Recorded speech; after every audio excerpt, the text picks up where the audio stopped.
حضرت سعید بن زید رضی اللہ تعالیٰ عنہ، سعید بن زید 10 مبشرہ میں سے ہیں۔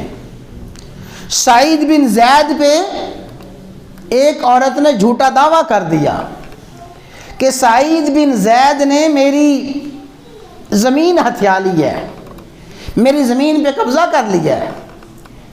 اور اس وقت کا قاضی تھا، حاکم تھا مروان بن حکم۔ اس مروان کی عدالت میں اس نے دعویٰ دائر کر دیا کہ میری زمین پہ قبضہ کر لیا ہے سعید بن زید نے۔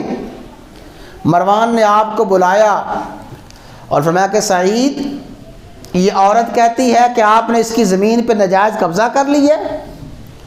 اس خاتون نے گویا ایک صحابی رسول پہ تہمت لگائی، صحابی رسول کی بے ادبی کی۔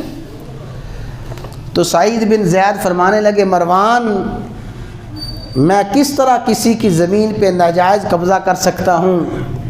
میں نے اپنے کانوں سے رسول اللہ صلی اللہ علیہ وسلم کا فرمان سنا ہے، من اخذ شبرا من الارض، جو شخص کسی کی بالشت بھر زمین پہ قبضہ کرے گا، کوئی زیادہ زمین نہیں، ایک بالشت زمین پہ ناجائز قبضہ کرے گا، اس کو توق پہنا کے 7 زمینوں کے نیچے دفنایا جائے گا اور 7 زمینوں کا توق بنا کے اس کے گلے میں ڈال دیا جائے گا۔ مروان، میں نے تو آپ کا یہ فرمان سنا ہے، میں کیسے اس کی زمین پہ ناجائز قبضہ کر سکتا ہوں؟ فرمایا ٹھیک ہے۔ سعید بن زید کو بڑے ادب سے احترام سے بھیج دیا۔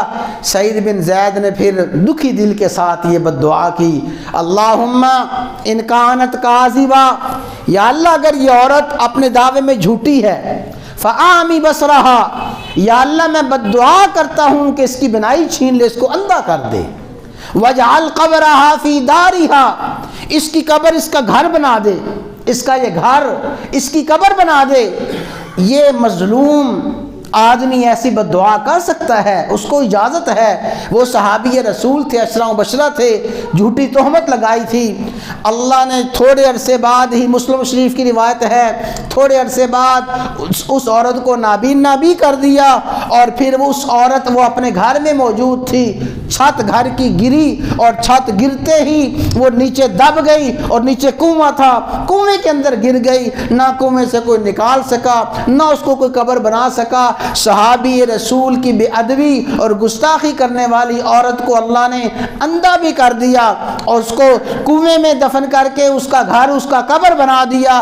صحابہ کرام کا بے ادب اور گستاخ نہ اللہ کی نظروں میں قابل معافی ہے، نہ رسول اللہ صلی اللہ علیہ وسلم کی نظر میں قابل معافی ہے، نہ خود صحابہ کرام کی نظر میں قابل معافی ہے۔